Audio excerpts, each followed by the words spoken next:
বরিশালের লাকটিয়া থেকে বাবুগঞ্জ হয়ে মুলাদি, হিজলা ও মেহেন্দিগঞ্জ উপজেলার কয়েক লাখ মানুষের প্রতিদিন যাতায়াতের সহজ একমাত্র মাধ্যম হল ৫ কিলোমিটার দীর্ঘ এ সড়কটি।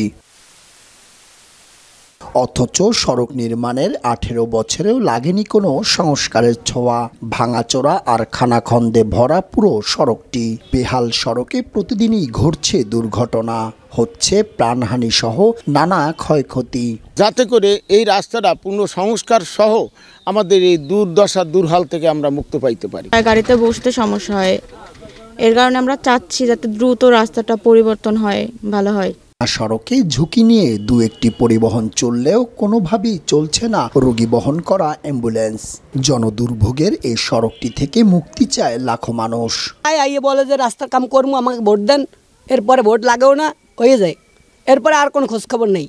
বিগত সরকারের আমলে অনেকবারই আশ্বাস দিয়েছে, কিন্তু আশ্বাসে আমরা ফল পাইনি। গাড়ি পড়ে যায়, সাইডে নামে যায়, গাড়ির পাতি ভাঙে, টিউব ভাঙে যায়, রাস্তার ভিতরে পড়ে যায়, দুর্ভোগ বাজে যায় একটা। ওই সড়কটি সংস্কারে ঊর্ধ্বতন কর্তৃপক্ষের সাথে যোগাযোগ করা হবে বলে জানিয়েছে বাবুগঞ্জ উপজেলা প্রশাসন।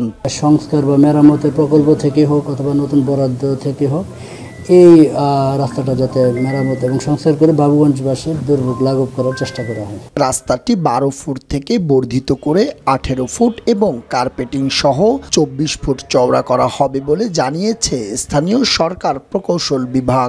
এই কাজটা অত্যন্ত দীর্ঘস্থায়ী, টেকসই এবং যাতে ডাবল লেনে মানুষের যাতায়াত আরও স্মুথ হয়, সেই লক্ষ্যে কাজটা এগিয়ে নিয়ে যাওয়ার জন্য সর্বাত্মক চেষ্টা চালাচ্ছে।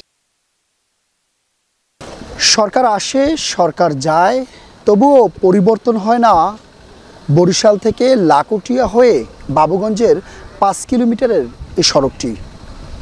খানাখন্দে ভরা এই সড়কটি যেন আজ মরণ ফাঁদ।